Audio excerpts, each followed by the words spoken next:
देख सकते हैं कि बस की हालत क्या है, इससे पूरा इंडिकेशन होता है कि एक बहुत ही खतरनाक एक्सप्लोजिव डिवाइस प्लांट किया गया था। स्निफर डॉग यहाँ पे है, बॉम्ब डिस्पोजल स्क्वाड यहाँ पे है, पूरी तरह से बसों की तलाशी की जा रही है। 28 की रात को धमाका क्यों होता है? 28 की रात बहुत ही इंपॉर्टेंट है क्योंकि सर्जिकल स्ट्राइक ये एनिवर्सरी थी। तो बम धमाके होते हैं। एक कल 10:30 बजे होता है 2 मील के पास, जो कि पेट्रोल पंप के पास एक गाड़ी खड़ी थी, उसमें एक धमाका होता है और गाड़ी के पास जो 2 लोग बैठे हुए थे और वो जख्मी हो जाते हैं, उन्हें स्प्लिंटर इंजरी लगती है, उनकी कंडीशन इस समय स्टेबल बताई जाती है। मैं इस समय उधमपुर के बस स्टैंड में, आप देख सकते हैं इस बस की पूरी हालत। इधर सुबह 6 बजे एक धमाका होता है, लगता है कि कैबिन के अंदर कोई एक्सप्लोसिव मटेरियल रखा गया था, जिसकी वजह से आप पूरी तरह से देख सकते हैं कि बस की हालत क्या है। इससे पूरा इंडिकेशन होता है कि एक बहुत ही खतरनाक एक्सप्लोसिव डिवाइस प्लांट किया गया था। इस समय आपको मैं दिखाता हूं कि आर्मी का बॉम्ब डिस्पोजल स्क्वाड का दस्ता यहां पे है। उनको अंदेशा कि हो सकता है कोई और बॉम्ब ना हो, इसलिए कोई भी चांस नहीं लेना चाहते। पूरी तरह से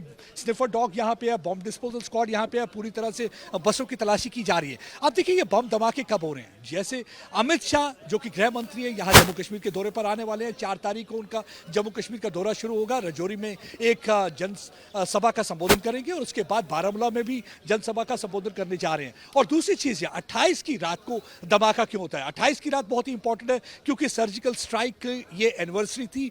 2016 में उड़ी अटैक के बाद हमने देखा था किस तरीके से भारत की फौज लाइन ऑफ कंट्रोल को क्रॉस करती हुई पाकिस्तान की तरफ गई थी और उन्होंने पाकिस्तान के लॉन्च पैड्स को पूरी तरह से ध्वस्त करके रख दिया था। और दूसरी चीज पीएफआई पे जिस तरीके से शिकंजा कसा जा रहा है, बैन कर दिया गया इस रेडिकल ऑर्गेनाइजेशन को, उसके बाद भी कहीं लगता है कि पाकिस्तान और पाकिस्तान के जो प्रॉक्सीज है कहीं पूरी तरह से परेशान है, बौखलाहट है। अभी मैं आपको दिखाता हूं, इस समय आप देख सकते हैं कि ये यहां पे देखिए पूरी तरह से शीशे यहां पे पड़े हुए हैं। ये बस की हालत आप देख सकते हैं, बस की हालत पूरी तरह से खराब है। लगता है कि ये जो जगह है यहां पे कैबिन कहीं यहां पे एक्सप्लोसिव मटेरियल रखा गया था, जिसकी वजह से धमाका होता है। और अब धमाके की वजह से देखते हैं कि पूरी तरह से शीशे टूट चुके हैं। ये कांच के शीशे मैं आपको दिखाता हूं, ये देखिए पूरी तरह से इस समय टूट चुके हैं। और यहां पे अंदर भी अगर आप हालत देखेंगे, लेकिन एक अच्छी बात यह थी कि जब ये धमाका सुबह होता है 6 बजे, उस समय गाड़ी के अंदर कोई भी बैठा हुआ नहीं था। पहला धमाका 10:30 बजे 2 मील में पेट्रोल पंप के पास गाड़ी खड़ी, उसके अंदर एक धमाका होता है और बिल्कुल ही सिमिलर धमाका जो है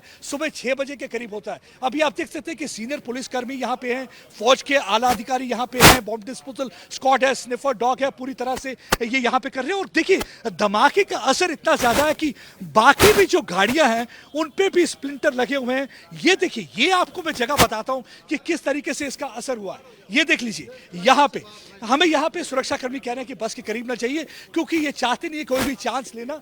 आप देखिए यहां पे इस समय पूरी तरह से आपको मैं दिखा सकता हूं, आप बस की हालत देख के आप अंदाजा लगा सकते हैं। देखिए इस समय पुलिस 2-3 थ्योरीज पर काम कर रही है। एक थ्योरी ये कि हो सकता है कि स्टिकी बॉम्ब का इस्तेमाल किया गया हो, क्योंकि पिछले कुछ महीनों में हमने देखा कि आतंकवादियों को स्टिकी बॉम्ब पाकिस्तान से भेजे जा रहे हैं। और ये स्टिकी बॉम्ब का पहली बार इस्तेमाल 2005 में तालिबान ने किया था अमेरिका की फोर्सेस के खिलाफ। और हमने देखा था कि कटरा में भी बस में भी एक धमाका हुआ था जिसमें भी स्टिकी बॉम्ब का इस्तेमाल किया गया था। हालांकि उसमें इन्वेस्टिगेशन चल रही है, अभी तक सुरक्षा एजेंसी उस रिपोर्ट को लेकर नहीं सामने आए, लेकिन अभी तक जो अंदेशा है कि वो भी स्टिकी बॉम्ब था।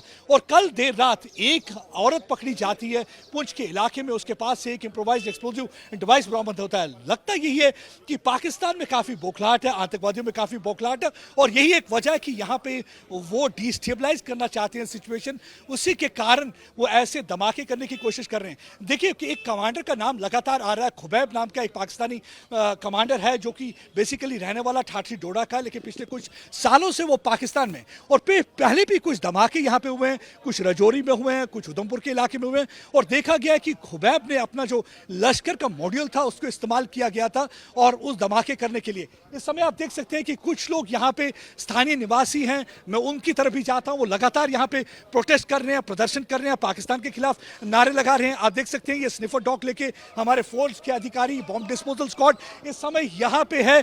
और देखिए लोग वहां पे नारेबाजी भी कर रहे हैं क्योंकि पाकिस्तान लगता है उनको कि लगातार यहाँ पे हालत खराब करने की कोशिश कर रहे हैं। अब मैं आपको बताता हूँ कि अमित शाह की विजिट से पहले क्यों, क्योंकि अनुच्छेद 370 हटने के बाद ये दूसरी बार है कि अमित शाह जम्मू कश्मीर के दौरे पर आएंगे। पहले भी वो जम्मू में आए हैं, उसके बाद सरहदी इलाके में गए थे, क्योंकि अनुच्छेद 370 हटने के बाद पाकिस्तान को लग रहा था कहीं कश्मीर में लोग बाहर आ जाएंगे। लेकिन कश्मीर के लोगों ने एक तो आतंकवाद को रिजेक्ट कर दिया, अलगाववाद को रिजेक्ट कर दिया, राष्ट्रवाद की राह पे चल रहे हैं। हमने देखा कि किस तरीके से तिरंगों के रंगों में कश्मीर रंगा हुआ 15 अगस्त के दौरान नजर आया, क्योंकि उन्होंने कह दिया है टेररिज्म को गुड बाय। और अगर वो कोई चीज चाहते हैं तो टूरिज्म चाहते हैं, क्योंकि उन्हें मालूम है कि टूरिज्म की वजह से जो उनकी इकॉनमी है उसमें भी बढ़ोतरी होगी और उनके चेहरे पे मुस्कान होगी। पाकिस्तान एक चीज कश्मीरियों के चेहरे पर नहीं देख सकता, वो है मुस्कान। अब उधमपुर का इलाका क्यों चूज किया गया, क्योंकि हिंदू डोमिनेटेड एरिया है। उनको लगता है क्योंकि आतंकवादी लगातार ढेर हो रहे हैं, जैसे जैसे आतंकवादी यहाँ पे घुसने की कोशिश करते हैं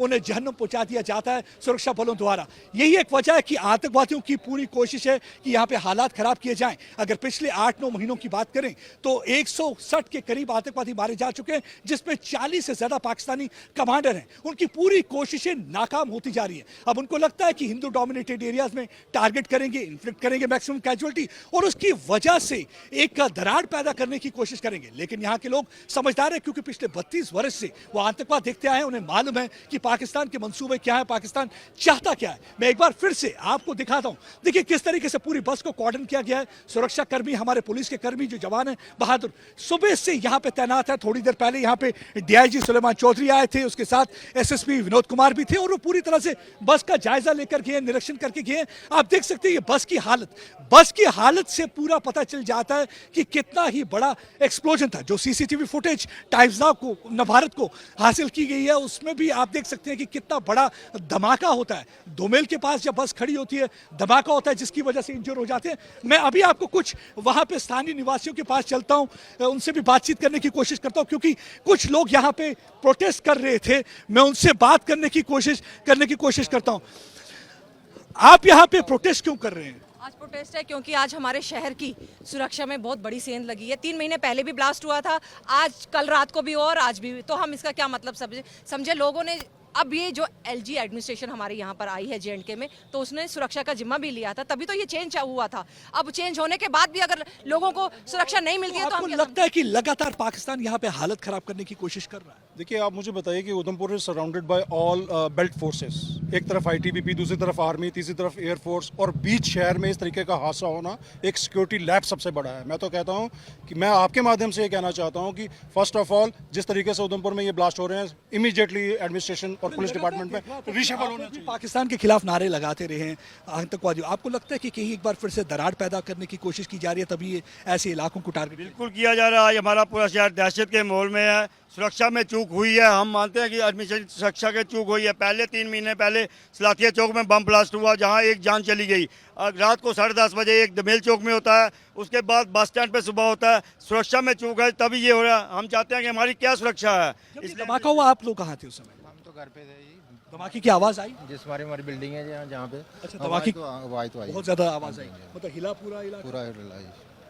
अब देखिए, हम स्थानीय निवासियों से बात कर रहे हैं, काफ़ी आक्रोश है, काफ़ी गुस्सा है, और यहाँ पे लगातार ये प्रोटेस्ट प्रदर्शन कर रहे हैं। इनका ये कहना है कि धमाका इतना ज़बरदस्त था, ज़ोरदार था, कि उसकी वजह से जो आस पड़ोस की जो बिल्डिंग है वो भी पूरी तरह से हिल गई, क्योंकि कुछ लोग उस समय सोए हुए थे, कुछ जागे हुए थे, लेकिन उन्हें कोई अंदेशा नहीं था कि इतना बड़ा धमाका यहाँ होने जा रहा है। देखिए, अब लगातार आतंकवादियों की कोशिश है। सलातिया चौक उधमपुर में पहले भी धमाका हुआ था, और तब भी एक शख्स की जान गई थी। इस बार 2 लोग इंजर्ड हुए हैं। धमाका इस बार पहले दोमेल में होता है 10:30 बजे के करीब। मैं एक बार फिर से आपको ले जाता हूं। अब देखिए, ये फोरेंसिक टीम के लोग यहां पे आ चुके हैं, पूरी तरह से ये तहकीकात कर रहे हैं, और देख सकते हैं आप स्निफर डॉग के साथ ये फौज की यहां पे जो अधिकारी हैं वो यहां पे।